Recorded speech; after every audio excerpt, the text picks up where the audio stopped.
Welcome to this week's edition of Outdoors Online, a weekly webcast produced by the North Dakota Game and Fish Department. I'm your host, Tom Jensen. Fall turkey applications are available. That's our topic this week. My guest is RJ Gross. RJ is an upland bird biologist with the department. RJ, how are things shaping up for fall turkey? Right now, things are looking okay. I mean, in the western part of the state, it's been pretty dry. We've had some pretty bad weather events. That is a little bit of a concern. The insect production probably isn't going to be there, which is critical for those young poults first couple weeks of their lives. But then the central and the eastern part of the state, it's been a little bit better. So I'm hopeful things will turn around there. But are we offering more licenses or fewer licenses this year? Actually, this year it's going to be fewer licenses. We're reducing it by 4%. Over the 22 units, 11 of those are going to have a decrease to some degree. 7 of those will be the same, and then we're going to have 2 closed again, like we have in years past. 53 in the northwest and 21 in the southwest. And then also this year we're going to have 2 of the units are actually going to have an increase. We've seen good production, good turkey numbers, and good overall hunter success there.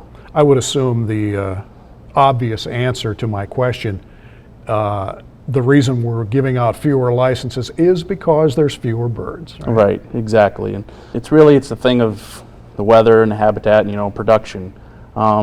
If you have good weather, good habitat, you're going to have their production, more birds. North Dakota isn't exactly prime turkey habitat, so the turkeys are going to be where they're at, traditional places, rivers, things like that.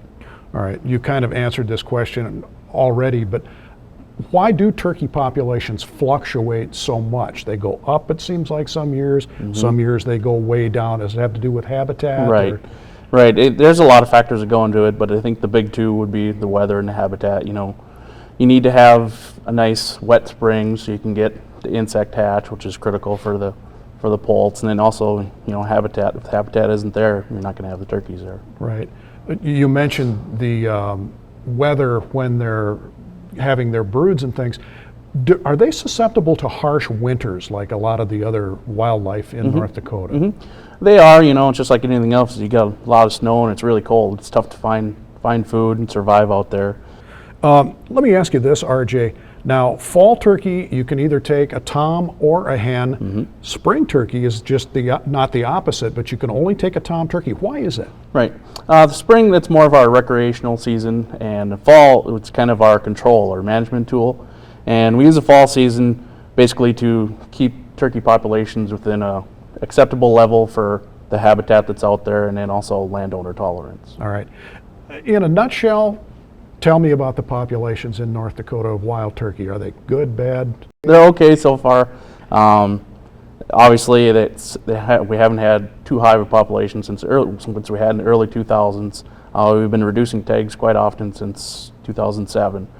So hopefully when we continue to lower these tags, we can rebound the population. Sure, it's just a big balancing act then. That's right. All right, RJ, thanks. Thank you. You can apply for the 2016 Fall Turkey Lottery a number of ways. The easiest and most convenient is on the internet. Log on to the Game and Fish website at gf.nd.gov and follow the links to the turkey application. Fill it out, pay the application fee by credit card, and wait for the drawing. You can also fill out a paper application. Those should be available in late August or early September at licensed vendors and sporting goods stores across the state. Or you can apply over the phone by calling 800-406-6409.